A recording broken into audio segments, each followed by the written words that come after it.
Broadcasting live from the Business RadioX studios in Atlanta, Georgia, it's time for GWBC Radio's Open for Business.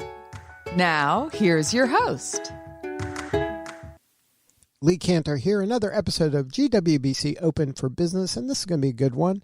Today I have with me Keely Herrick, and she's with KHerrick, LLC. Welcome, Keely. Hi, thank you for having me. Well, before we get too far into things, tell us a little bit about your law practice. How are you serving folks? So I am an intellectual property attorney. I specialize in trademarks on the transactional side. So I like to say I help people select and protect their brands. I help them choose a brand that's hopefully not going to get them into trouble with anyone else. And if somebody steps into their line, we try and clear up those conflicts, quickly and easily. So. Now, you mentioned the words intellectual property. Can you share with the listener what that means exactly? Because people throw around that phrase or the initials IP, but a lot of people don't really understand what that means. Right. Yeah. So intellectual property is kind of an umbrella term that covers patents and trademarks and copyright. So patents protect an invention, like an idea, typically for inventions, and trademarks really protect your brand. It can be a word mark, or it can be a slogan like, just do it for Nike, or it can be a logo without words. If you think of like the Nike swoosh, things like that. So it can be anything that is your brand signifier. And then copyright protects expression. So, if you think of like Gone with the Wind, it protects the actual language of the book, or paintings or photographs or images, things like that. Once it's actually expressed somehow, then you can register copyright and protect it that way. And that's for the content of the book, but like a title of a book specifically, is it true that those are not protectable? Generally, you can have certainly a title of a magazine can be protectable as a trademark if you're using that in commerce. And then many things can be protected in one or more ways. Typically the title of a book we don't protect. But if you have a series of them, like a series of children's books or something like that, then you might also have characters that come out of that could be protected in one or more ways. You could merchandise it. We try to look at a business from a lot of different angles and see what there is that that we should be protecting. But the basics for most businesses is to start with the trademark of something, right? To get some protection of some part of your brand under wraps that you control. Everybody has a brand, right? Everybody's got a business name. Everybody has a product name. So ideally, before you're going to launch that product into the world, you should do some trademark searching, talk with a lawyer to make sure that you're not going to invest your time and money and energy in a brand that might already be owned by somebody else. Because that's sort of, the worst thing is if you're very excited and emotionally invested in this great brand, and then, you put stuff on shelves, and then all of a sudden you get a cease and desist letter in the mail, and, you might have to start all over and scrap everything, and that can really disrupt the flow of your business, Now, hypothetically, if I, say I have a business, say it's a yogurt shop, and it's like, abracadabra yogurt. And then I'm in business, say 10 years, 20 years, and I just say, you know what, I'm going to franchise, so I want to lock down that name. Does it, and then I look that last year somebody else opened a yogurt shop. Do they win because they trademarked it, even though I've been using it actively for 20 years? Like, how does that come into play? Yeah, so we would typically look and do, sort of a comprehensive trademark search and see if there are any other abracadabra yogurt shops around the country. It might be that each of you have rights that are narrowly confined to your specific geographic area, whether that means the state that you're in, or whether it could even be the county. If there's another one, a couple counties over, and you've coexisted for a long time, and people know, the consumers know that these are two different businesses, then it would be hard to force either of you at that point to change your name. with regard to expanding, if somebody else has rights already established in a particular area, then you might not be able to expand into that area. And if they have a federal trademark registration, which covers the whole country, then it would be difficult for you to expand beyond what you've been doing. So that's why it's better to do searches and know what's out there before you start using your mark. But if there are a lot of you out there, then that sort of affects the calculation. It might be that we can work something out where people use different logos and different colors and things like that to sort of stay out of each other's way. The big concept with trademark infringement is we want to avoid consumer confusion. So we don't want a consumer to see these two different restaurants and think that they are both co-owned by the same company if they're not, because we want people to be able to make their purchasing decisions, relying on knowledge of the source, behind a product. So that's the main concept that we keep in our minds when we're evaluating, how to handle a situation like that. Is, are consumers used to seeing these two restaurants out there coexisting, so they know that they're different? Are there so many out there that that use one or more terms that are in common that that people know that they're not owned by the same? Or is this really something that's a unique term, and allowing them to coexist would confuse people? Those are the big concepts we keep in our head. So that's why there can be a Delta Airlines and a Delta Faucet, even though they're the same name, that there's not confusion that one is the other. Exactly. That's the typical example we get, is you don't think your airline is trying to sell you a faucet, so. But if it was, Delta clothing, and then somebody came out making, Delta handbags, that would be much more likely to be confusing, because companies that make clothing also typically make handbags. So. Now, what about, I've seen like the letters TM next to some words. I've seen an R next to some words. Like, are those the same thing? Are they different? Like, or an SM? Like, what is the kind of the meaning of those? It seems like they're symbols trying to tell me something. Yes, they are. It's a code. They're all related.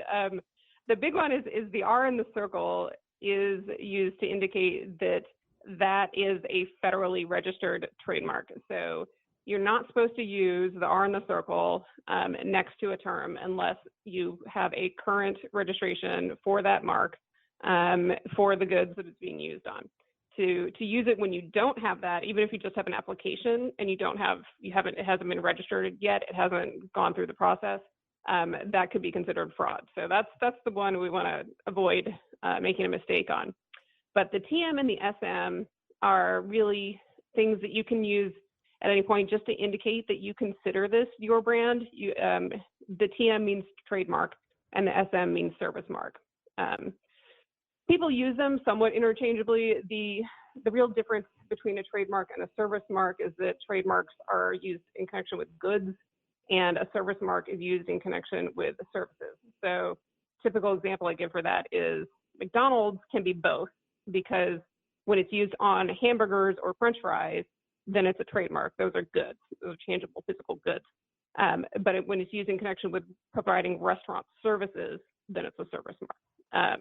So it's a distinction that a lot of people mess up and might not understand, and that's not that upsetting if you don't get that technically right. But you use that just to let other people know, I might not have a registration yet, but I consider this to be my brand.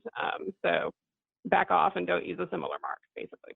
Now, what happens, my company is Business RadioX, and we have that registered with the Circle R. Now, what if we decide to change the colors or kind of dramatically shift the look of it, but it's keeping the same Business RadioX? Does that require a whole new trademark application, or is that an addendum to the existing one? How does that work? It depends on how you registered it. If you registered it just as a word mark, so just for the words without any stylization, then it doesn't matter. You can use it in whatever stylization you want in order to maintain the registration. But if you registered it in a specific style, then if you change that, you update your logo, the consideration that the trademark office would look at is whether or not what you've done is a material alteration to the mark as it was originally registered. So that's sort of in their hands to decide. But we would look at it and see, whether or not, like, if you add or remove a word, unless it's something like co or ink, something really insignificant like that. But if it's adding a real word or really changing the logo, then it might be considered a material alteration, and then you might need to refile if you filed in a stylized form. But like I said, if you filed, the broadest protection is to register it just as a word mark. Now, what's the sweet spot for your business in terms of a client? Do you work primarily with brand new companies that are just starting out so they can get everything right to begin with? Or do you work with existing companies that maybe have a new product line? Or like what's your, who's your client? So yes, all of that. Yeah. I enjoy, now that I have my own practice, I really enjoy having a mixture of working with, really large corporations and being a part of their team and providing them with, sort of efficient service that a small firm can provide. But also it's great to work with startups who are so excited, and to help them.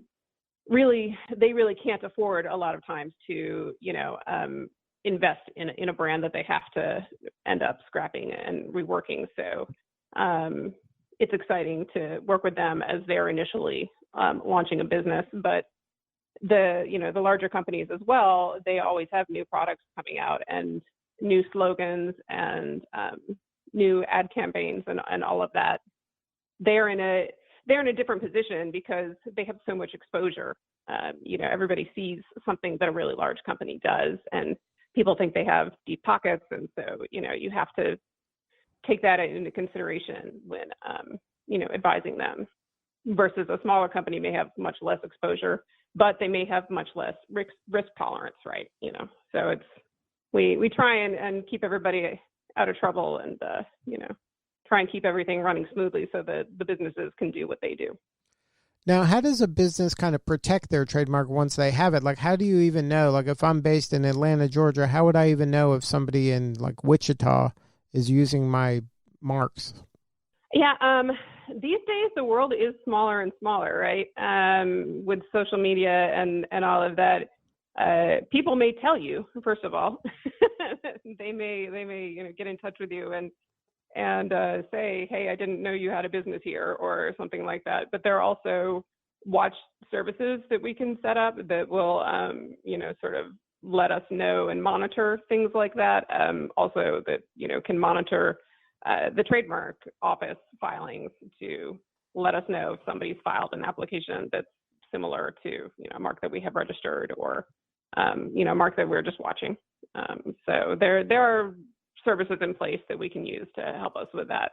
But often your own clients are going to provide you that service as well. So now, registering a mark, is that something that's, $100,000 or $10,000? Like, how much does it cost to kind of register at least your own brand name? Yeah, generally no. Generally it's not that expensive. I do as much as I can on a flat fee basis. So, we work with our clients to do things in a way that's affordable to them. And it's more the timing issue, I think, that people may be surprised by if you're trying to register a mark federally. So, get protection throughout the U.S.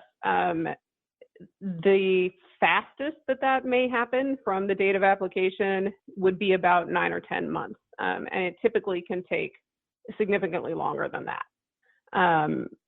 So that's something people may think that you can file an application and then, the next week you get a registration, but that's not going to happen.